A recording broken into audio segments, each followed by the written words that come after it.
রাতের অন্ধকারে পিএইচই এর পাম্প হাউসে চুরি। রামগড় ৯ নম্বর পঞ্চায়েতের বড়ধানশোলা গ্রামে রয়েছে জনস্বাস্থ্য কারিগরি দপ্তরের পাম্প হাউস। মঙ্গলবার রাতে সেখানে চুরি হয়। সমস্যার সম্মুখীন ৪টি গ্রামের প্রায় ৬০০ পরিবার। কি আপনাদের এই কুয়োচলেই ভরসা? রান্না বান্না করা হচ্ছে, গরু বাছুর খাওয়ানো হচ্ছে, চান করা হচ্ছে। এলাকায় বন্ধ পানীয় জল সরবরাহ। খবর সম্প্রচার হতেই পাম্প সারাইয়ে তৎপর জেলা প্রশাসন। পানি জলে যেগুলো আমাদের সব বাগিয়ে দিয়েছ, এটা আমাদের খুব ভালো হয়েছে, উপকৃত।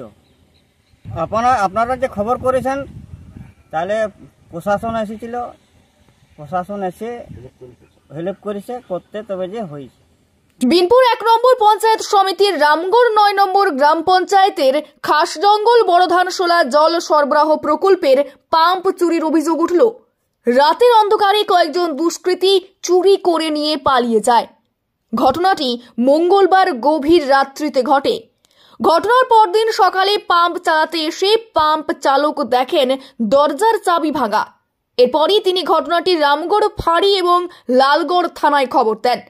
খবর পেয়ে তড়িঘড়ি ঘটনাস্থল পরিদর্শন করেন রামগড় ফাঁড়ি ও লালগড় থানার পুলিশ। ঘটনার পর থেকেই অচল হয়ে পড়ে খাসজঙ্গল বড়ধানশোলা, ছোটধানশোলা, চৌকিশাল গ্রামের পানীয় জল সরবরাহ। বর্তমানে ওই ৪টি গ্রামের মানুষের ভরসা কুয়োর জল।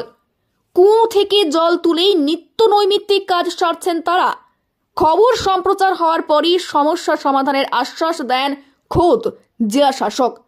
তারপর থেকেই চালু হয় পাম্প এবং গ্রামগুলিতে জলের সমস্যা মেটে। স্থানীয়রা এজন্য সংবাদ মাধ্যমকে ধন্যবাদও জানিয়েছেন। আপনারা খবর করার পরে দেখেছে পাম্পটা সারিয়ে দিয়েছে, আমরা খুব উপকৃত হয়েছি। আপনারা ধন্যবাদ।